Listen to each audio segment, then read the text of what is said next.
veya böyle iyi değildir yani, böyle gizlenir, saklanır falan, böyle paranın görülmesi bile.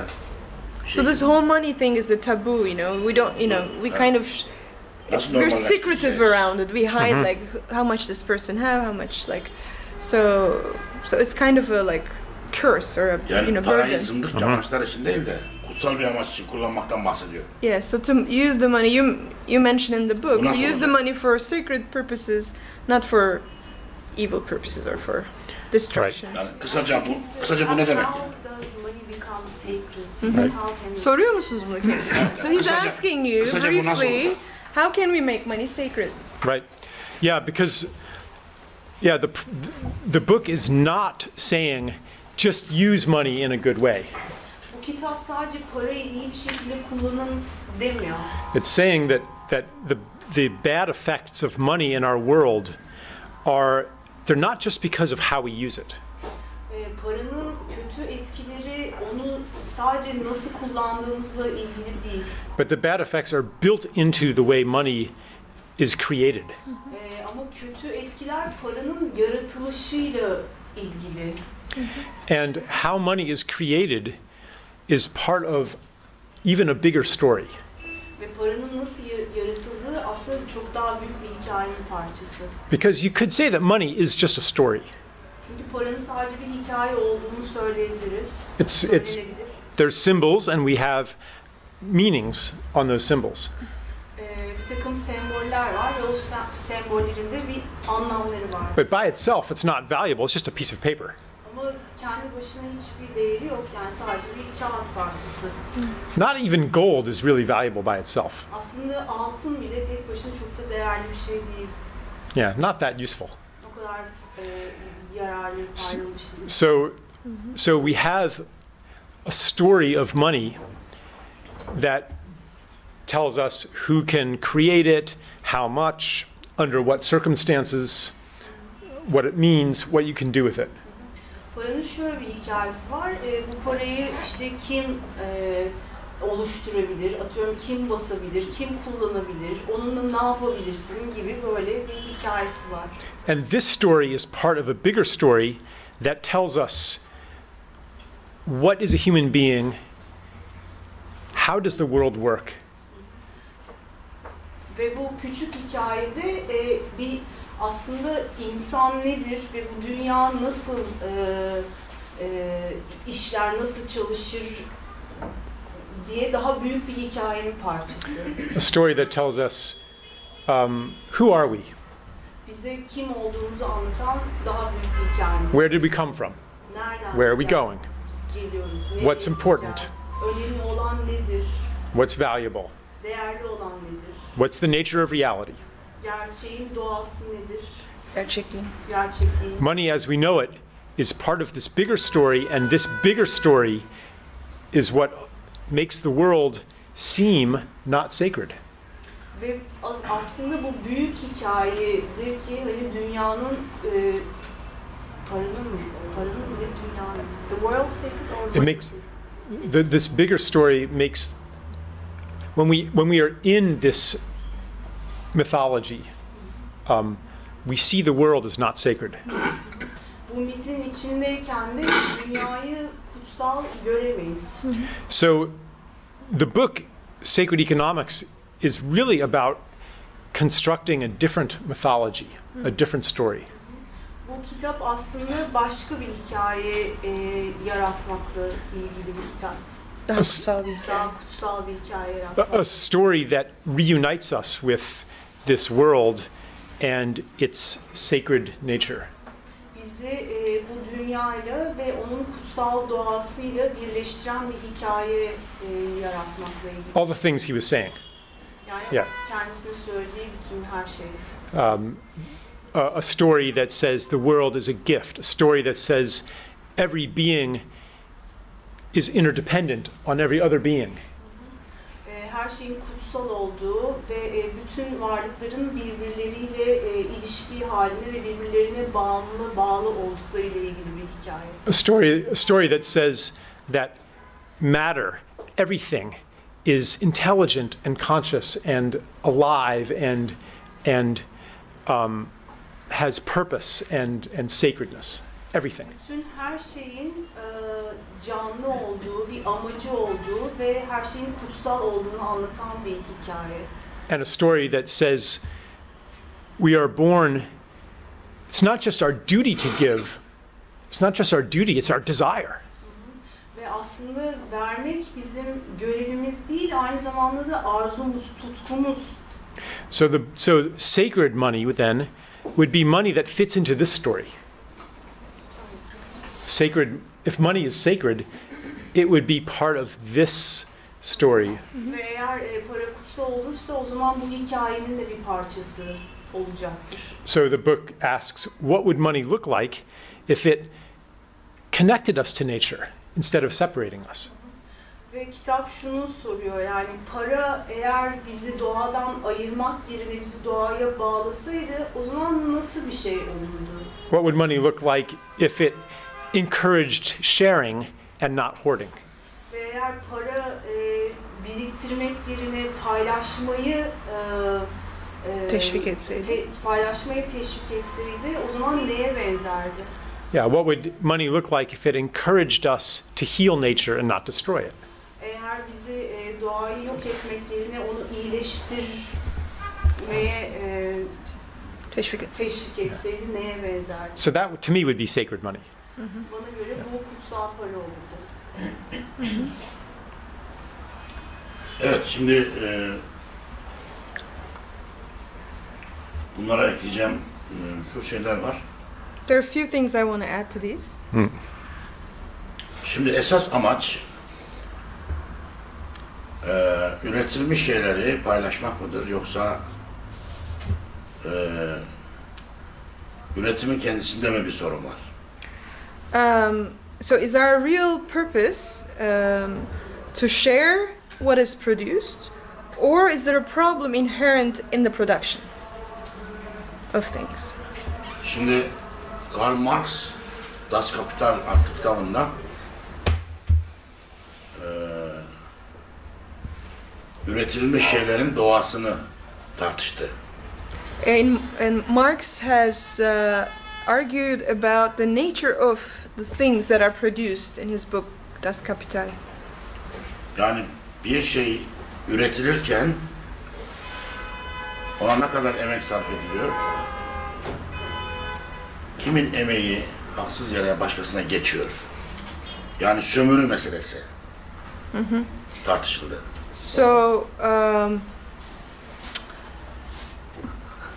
now I can't read what I wrote. So, üretimin so he was Üretirken kimin Şimdi bak, emeği daha so böyle- whose labor goes into the production, and then sömürü neydi? Efendim? Exploitation. And Yeah. so he talks about our exploitation. He looks into that Yeah. in the book. Şimdi bu kitapta anlattığım konulardan bir tanesi de cennet. Hristiyanlıkta da var. Diğer bütün dinlerde var. Cennet nedir? So in his book, he looks into the concept of heaven. Cennete biz biraz daha gökten yere indirerek bilinmez alemlerden bilinir görünür aleme çekerek bir tanım getiriyoruz. So he's trying to define heaven, bringing it down from the sky to here and making it a bit more. He's demystifying it Yeah. basically. Yeah. Cennet şu üzerinde yaşadığımız yeryüzünde 4 şeyin olmamasıdır. Olmamasıdır. Evet. So the heaven is the lack, is the absence of 4 things here on earth: Sınır, borders or boundary, borders, sınıf, class, sömürü, exploitation, savaş. war. Şimdi bu 4'ü olmadığı zaman If these cennet 4 oluyor. don't exist, then we're in heaven. Dinlerin ve peygamberlerin bütün amacı buydu. So all the whole purpose of religions and prophets is this. Şimdi para dediğimiz şey bu 4'üne de sebebiyet veriyor. So the money, what we call money, causes all these four things. Bir defa mülkiyete yol açıyor. Yani Adam sınır çiziyor ve bura benim diyor. It creates property, you know. We set borders or boundaries and say this is mine. Tapu ortaya çıkıyor. Bir şeyin tapusu, buranın tapusu bana ait diyor mesela. Mülkiyet dediğin, tapu dediğin şeyin hepsinin yanında sınır yatıyor. Bir yere sınır çizme. So we're setting like borders. We're drawing borders and then we own this thing with this paper. What is it called? Deeds, yeah. Yeah, deed. Yeah. Yeah. Mülkiyet, tapu, para gibi şeyler birisinde fazlaca birikince sınıf oluyor. So when these properties accumulate in certain hands much, or Yeah. then it becomes class. The class comes into being. Kısa yoldan parayı ele geçirmek için de insanlar başkalarının emeklerini çalıyorlar. Bu da sömürü oluyor. And to, you know, get the money as quickly as possible, then people start exploiting others' labors. Bunu ele geçirmek için, daha fazlasını ele geçirmek için de insanların ham maddelerini, yani yeraltı kaynaklarını istiyorlar ve onu alıp kendilerince bir şey üretip bu sefer de onlara satmak için pazarlarını açmalarını istiyorlar. Bunlar yapmadığı takdirde de savaş açıyor. So to get even more money, they tend to try to extract the underground resources and minerals and so on, and then force other lands or peoples to open up their markets then to sell them these back. And if they don't oblige, then there are wars. Şimdi bu sınırı, sınıfı, savaşı ve sömürüye karşı çıkan yeni bir ideolojiye, dünya görüşüne ihtiyaç var. So we need a new worldview that's kind of against these four concepts. Bu açıdan paranın sorgulanması,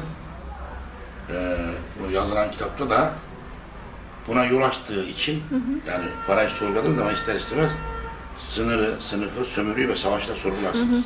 Çünkü para bunlara yol açıyor. O açıdan ideolojik açıdan bu yolda yürümede önemli bir kaynak olarak görüyorum. So I see your book as a good resource because it questions the money. That means questioning these four things: the the class, exploitation, war, and property, right? Yeah. Borders. Borders, yeah. Bu kitabı okuyanların kafasında mülkiyet, sahiplenme, paranın değeri, bu dünyada insan niye yaşıyor konularında ezberleri bozulacak ve epey bir sarsıntı geçireceklerdir. Bu da tam ihtiyaç duyduğumuz bir şey. So those who read your book might, their ideas around ownership, value of money, where we're living, these could be shaken by reading your book. So this is what we really need right now. Yeah. O da diyor ki umarım öyle oluyordur. Kur'an-ı Kerim'de mülk Allah'ındır diye bir ifade geçer. Mülk Allah'ındır. In Quran it says that mülk, property, belongs to God. Bir de la ilahe illallah, yani Allah'tan başka ilah yoktur diye bir ifade geçer. There is also la ilahe illallah, which means there is no Allah'tan başka İlah. ilah. Tanrı, There is no Tanrı yok. other to be worshipped other than God. Biz bunları ekonomi politik bir yoruma tabi tutuyoruz. So we're interpreting these things in an economic and political way. Psikolojik ve sosyolojik açılardan yorumluyoruz. Also psychologically and sociologically we interpret Bunu it. dindarlar, Türkiye'de var olan din adamları, hocalar pek yapmaz. So the religious people or the religious scholars in Turkey don't go there much. Bireysel terapi, ruhani terapi amacıyla kullanılır dini metinler. These religious texts are mostly used for personal development. Şimdi o açıdan bakıldığında aslında bu iki kelime şu anlama geliyor. Hangi iki kelime hocam? Mülk Allah'ındır ve Allah'tan başka ilah yoktur. Yani günümüze aktardığımız zaman Evet. tam karşılığı bence şu, insanlara şunu söylüyor. Sahip olmaya çalışma ve kontrol etme. So these two statements, La ilaha illallah and property belongs to God, says to the people, don't try to own Don't try to control. and don't try to control.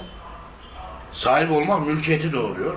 Because ownership brings like property, Kontrol etmek de diktatörlükten tiranlığa kadar bütün siyasal rejimleri doğuruyor. and control brings all these authoritative regimes, you know, all the way to dictatorship.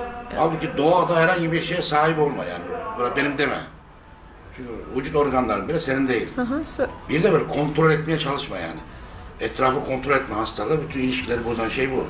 So yeah, it says Özgürlüğün don't teminatı. don't own anything in nature. Even your body and organs don't belong to you, and don't try to control anything. Mesela şöyle bir düşünelim. Hiç kimse bir yere sahiplenmese, şu benim demese. Kimse kimseyi kontrol etmese. Ne güzel olur. So wouldn't it be wonderful if nobody owned anything and nobody tried to control the other? Cennette sahip olma ve kontrol etme yoktur. So in heaven there is no ownership and no control. Sınır yoktur, sınıf yoktur, sömürü No yoktur, savaş boundaries, yoktur. no borders, no class, no exploitation, no war. Sounds good to me. İyi geliyor kulağa bu. Evet. But so one thing I try to do in the book is to translate those ideas into something practical that I could tell an economist. Benim kitapta yaptığım şey de bütün bu fikirleri daha pratik bir şeye çevirmek. Yani öyle ki bir ekonomiste bunları anlatabileyim. Or to tell a politician. Veya bir politikacıya bunları anlatabileyim. So just to take one of those, all property belongs to God. All things belong to God. Consider that. Mesela işte sadece şu her şeyin Allah'a ait olduğu şeyleri herkese anlatabileyim. Well, if that's true, then you shouldn't be able to profit just by owning something. Eğer bu doğruysa o zaman sadece bir şeye sahip olarak bir kar elde edemiyor olman gerekir. And the quintessential example of that is the land. Bunun en temel örneği de toprak. Because it's obvious that no man made the land. Çünkü yani hiçbir insanın toprağı yapmadığı açıkça ortada. Right? The land is obviously a gift, Toprak bir hediyedir. which means that no man or woman should be able to profit just by owning it. Hiçbir insan da sadece ona sahip olarak bir kar elde edemiyor olmalı. And charging rent. Kira da alıyor olmalı. But it's a good idea for it's okay for people to profit by using it in a way that benefits others. Fakat insanların diğer herkese bir fayda sağlayarak o toprağı kullanması ve böylelikle bir kar elde etmesi iyi bir fikir olabilir. We would like it, in fact, if a very creative, generous, smart person used the land really well. Eğer yani çok yaratıcı, cömert ve akıllı bir insan o toprağı çok iyi kullanırsa bundan hepimiz hoşlanırız.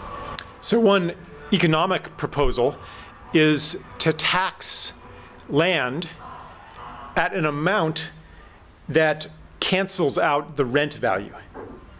Ve bir öneri de bir toprağa kar değerini elimine edecek şekilde vergilendirmek olabilir. Kar değil de kira bedelini Kira bedelini nötrleyecek kira şekilde. bedelini nötrleyecek şekilde vergilendirmek olabilir. Right, so you can't profit by owning. Ve böylelikle de sadece buraya sahip olarak bundan gelir kar elde edemez. Gives you no benefit. Çünkü ya bir fayda sağlamanız gerekir bir gelir elde etmek istiyorsanız eğer. So that's land. But what about everything else? Yani toprak için böyle, peki diğer şeyler için durum nedir? Well, the proxy for everything else is money. Diğer her şey için Proxies, The representative, maybe. temsil eden. temsilci paradır. So by the same principle, you shouldn't be able to profit just by owning money. Ve bu aynı prensipe göre de sadece paraya sahip olduğunuz için bir kar elde edemiyor olmanız gerekir. Why? Neden? Because all things belong to God. Çünkü her şey Allah'a aittir. Therefore, and Kulağa hoş geliyor. It sounds good to me. and that's why we need to have a system where you can't lend at interest. Kredi vermek. Faizsiz kredi vermenin bir yolunu bulmalıyız. Faizsiz kredi vermenin bir yolunu bulmalıyız. Because that's how you profit by owning money, Çünkü yani paraya sahip olarak bu şekilde gelir. with usury interest. Bir faizle. Yeah. Faiz kullanımıyla. So just as you can have a tax on land, you can also have a kind of tax on money too. Nasıl ki bir toprağı vergilendiriyorsanız aynı şekilde parayı da vergilendirebilirsiniz. That cancels out interest. Karı elimine edecek bir vergi. It's like a systemic zakat. Bir sistemik bir zekat gibi düşünebilirsiniz bunu. Şimdi bu usta şunları ekleyeyim. Bazı dini kavramlar var. Bunları açıklayacağım şeyini. Yani anlattığı şeylerin dini kaynaklarda nasıl geçtiğini göstermek için. So I'm going to explain a few concepts here. The kind of what you just shared, how that translates into Islamic. Şimdi elimizde birikim varsa, ihtiyaçtan fazla bir birikim varsa bunu ne yapacağız? So what should we do with something we have, some savings that is more than we need? Kur'an-ı Kerim diyor ki, orada geçenleri söylüyorum ben, bunların tabii bir ekonomi politik dile aktarılması lazım. Biz oradan söylemiş olalım. Diyor ki infak edeceksin. Biraz önce söyledim. Quran says first, you give away as a gift. Bu bir şeyi mülkiyetinden çıkarmak anlamına geliyor. So this means getting something out of your property, yeah, out of your ownership. Yeah. 2, vakfedeceksin diyor. O nasıl hocam? Bu da mülkiyeti elinde olduğu halde gelirini bağışlamak. And then the second one is the term called vakfetmek, which means you still keep the ownership, but then you give away the income from that.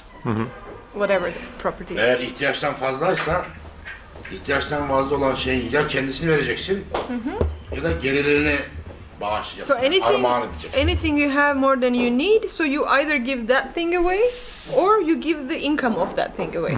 Üçüncüsü de karz-ı hasen. Bu Arapça aynısını söylüyorsun. Çevresi olmaz bunun. Karz-ı hasen Kur'an-ı Kerim'de bir tabirdir. Bu tam Türkçe karşılığı karşılıksız silinebilir borç vermek demek. Silinebilir. Ama silineceği şart değil yani. Yani eğer istiyorsa geri verir, istemezse de siler. Tamam. So Yani baktın geri verecek durumu var, geri alırsın. Baktın verecek durumu yok, tamam siliyorum. çok güzelmiş. The third one is set up beautiful. You lend something, maybe money, and then you either get it back if they're able to give back, pay back, or if they're not able to pay back, you just erase it. Yeah. Karz kelimesi kredi kelimesiyle aynı kökten geliyor. Karzı hasen.